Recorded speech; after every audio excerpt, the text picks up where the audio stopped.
Good evening, friends. Dennis LaRue here, your International Executive Coach, your Chief Encouragement Officer, and your weekly wingman. And here we are with the hashtag Steel Toes Required quote of the week. Hey, Mom, glad you're joining. There we go. Yep, you found me. I'm right here, Mom. And there's Ronnie. Got a lot of folks jumping in. There we go. Hey, Danny, glad you're back. Folks, here it is. Hashtag Steel Toes Required quote of the week. Guess what? We are on week 28, episode 28. Can you believe it? Been doing this for 28 weeks now. If this is your first time, what I'd like for you to do is, folks are jumping in live, just put in the comments that you're a first timer. We've got a pretty lively bunch. They love to interact and post things. So I'd love for you to make comments. And of course, as always, if you would do me the honor and share this with your folks, with your people in your networks, because I just want to add value. That's all this is about. Danny, third timer. Thanks, man. Appreciate that. Hey, Tony, Nandy. Hey, Marlene. I saw you there too. Glad you're joining me. This week's quote takes me back. Marlene, it takes me back to high school. Marlene and I went to high school together. Incidentally, her sister and I served in the Air Force together. Anyway, sidebar. This quote takes me back to the summer between my junior and senior year in high school. Because as many of you know, I'm a lifelong runner. And back in high school, I was a pretty good runner and ran well, ran cross country and track. Did it in college. And so the quote that I've got today actually comes from my college coach. He wrote a book of quotes. Here it is. It's called The Quotable Runner. Pull it back there. The white. It's called The Quotable Runner by Mark Will Weber, edited by Coach Webbs, as we called him. He is an author. If you get a chance, go look him up on Facebook. Mark Will Weber, author. He's got some great stuff out there. As a matter of fact, he's written some books about the presidents and their drinking habits. How cool is that? Learning about them and doing study. He's doing speaking on that. Go check him out. Webbs, if you're watching this, I appreciate you, my friend. Appreciate your coaching and mentorship during my time in school. I learned a ton from you, and this quote is just one of those. The first time I experienced the thought of this quote, though, came in high school. And here it is. Let me give you the quote before we jump in. The quote comes from page 78 of this book. It's attributed to Tom Fleming. Tom Fleming was a two-time New York City Marathon winner and a two-time Boston Marathon runner-up. Side note, Boston Marathon tomorrow morning, my favorite race to watch. I love it. Here's his quote. He said this. He said, "Somewhere in the world, someone is training when you are not. And when you race, they will beat you." Did you get that? Let me read that again. Somewhere in the world, someone is training. And when you run, they will win. Oh my. That's a powerful quote. And what it reminds me of is in my junior year, what our coach would do in high school. It's the end of track season. We're getting ready for the summer and practices and training, rapport and all of those things, getting ready for the fall. Coach would thank the seniors for joining us, for their years and everything else. And what would happen is at the end of that, what coach would do is then say to the incoming seniors, he would kind of encourage them to step up their leadership, to train over the summer, to do the things that they needed to do in order to lead our team to prepare our team for the fall. And one of the things that he said was, based off of the team incoming seniors, he said, our number one runner is. And in my mind, I said, well, that's me. Based on potential, it's me. It's me. I know it's me. But he said somebody else's name, because it doesn't matter what I believed about myself and my potential is important, but my actions outrunning, this individual was far better than I was. He performed. I didn't perform. I had talent, but this individual was killing it. And I knew in that moment, my mind switched like that. And I remember, I didn't say this out loud, but in my head, I set a goal. And that goal was to be the top runner on our team my senior year. And I set 2 other goals that day that if I achieve number 1, these other 2 goals are going to happen. And I remember that summer every day thinking, is so-and-so training today? I need to get out and run because I want to be our top runner. In order to be the top runner, I got to get out there. I remember, Mom, you might even remember this. I had a fever. I had the chills. I was sick, and it was raining. And I put on the gear, and I went out for a run just to sweat it out because I wasn't congested, so it couldn't stop me. So I even went out and ran when I was sick because I was so focused on being number 1. So fast forward in that season, and that's what happened. At the end of the season, I was our number 1 runner and achieved the goals that I wanted to achieve my senior year. And I don't say all that to brag and boast, but what it reminds me of is my focus. You see, my top, if any of you are familiar with the strengths finders and what your strengths are, I've taken those a few times. And every time I've taken it, my number 1 strength is my competitiveness. I hate losing. Everything I did, there had to be a winner and a loser. That's just how I was. There was no everybody gets a trophy mentality in my mindset, if that makes sense. So when I think about this quote reminds me and drives home the value of competition as a motivator for greatness. I used my strength of competitiveness to get to where I wanted to go. And what that did was that spirit of competition, it enabled me to focus. It enabled me to clarify a goal and to focus on that goal. And every single day, that thought process through my mind was, I'm training, and if I take a day off, I lose a day. And if I lose a day and it comes down to racing on that day, then I'm going to lose. That was my mindset. And I remember this quote. And I remember thinking that every time I ran. And when I finished running, then I would do my stretching and my other drills to do those other little things to get an edge. I thought, and I used this quote even in my freshman year of college as well. So with that, what this focus led me to do was, it reminded me of the importance of self-discipline to train. The importance of self-discipline to train.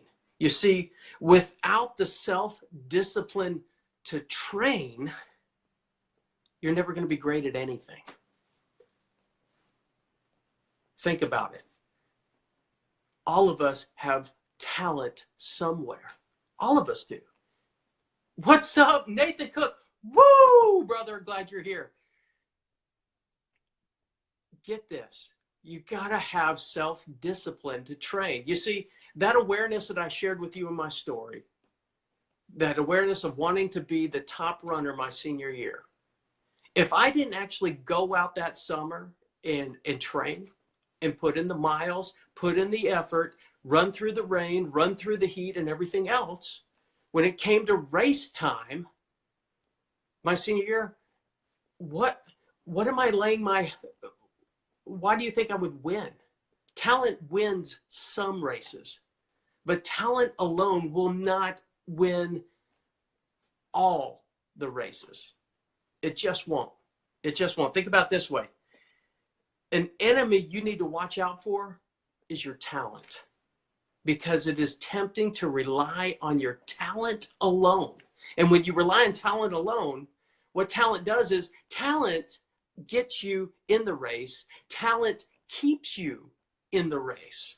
Self-discipline and training is what leads to victory. Did you catch that?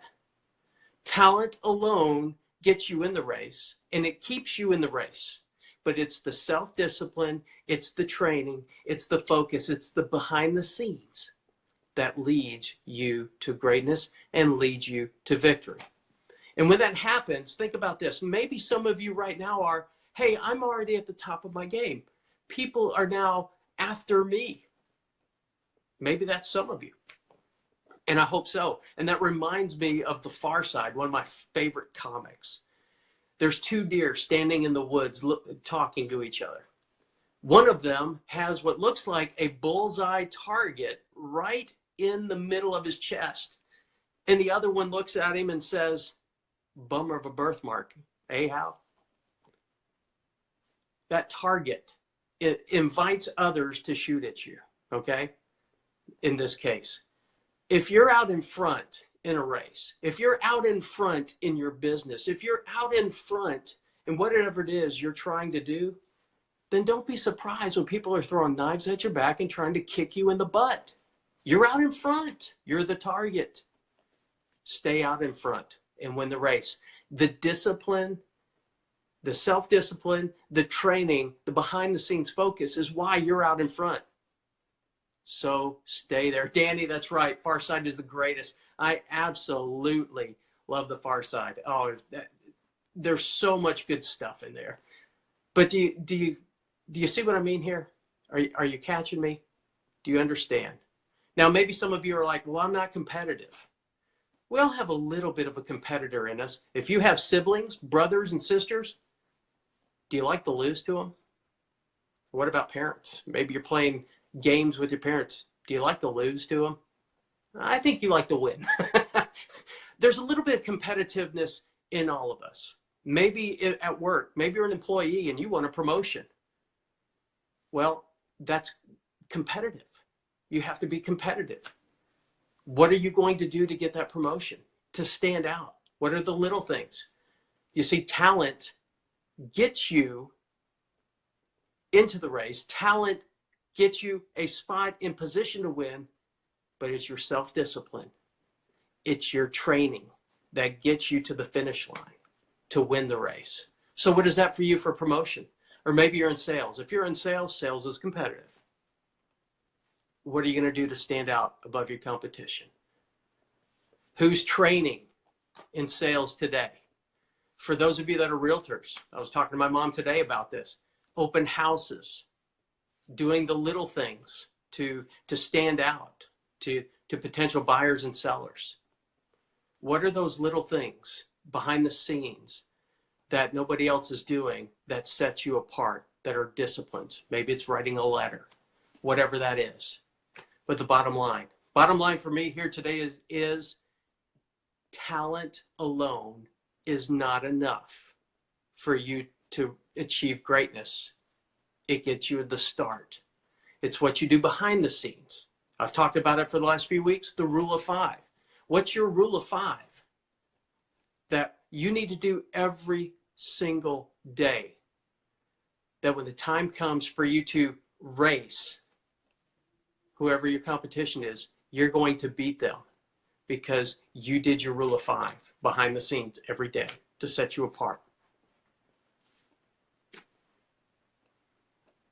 That's right. Hard work beats talent when talent doesn't work hard. That's exactly right. Think about it. Think of the professional athletes out there. Professional athletes, all of them have talent. But why don't all of them make it to their respective Hall of Fames? The difference is many of them work hard. And even many of them work hard, but there's some that just do those little bits more and more. So what does that look like for you? Do you want greatness? Do you want to be out front in your business? Do you want to be the best husband, best father, best parent, best mom, best worker, best business owner? In order to be the best, you can't rely on talent. So go all in, whatever that is for you. And so there you have it. There you have it. Again, our quote, Tom Fleming: somewhere in the world, someone is training when you are not.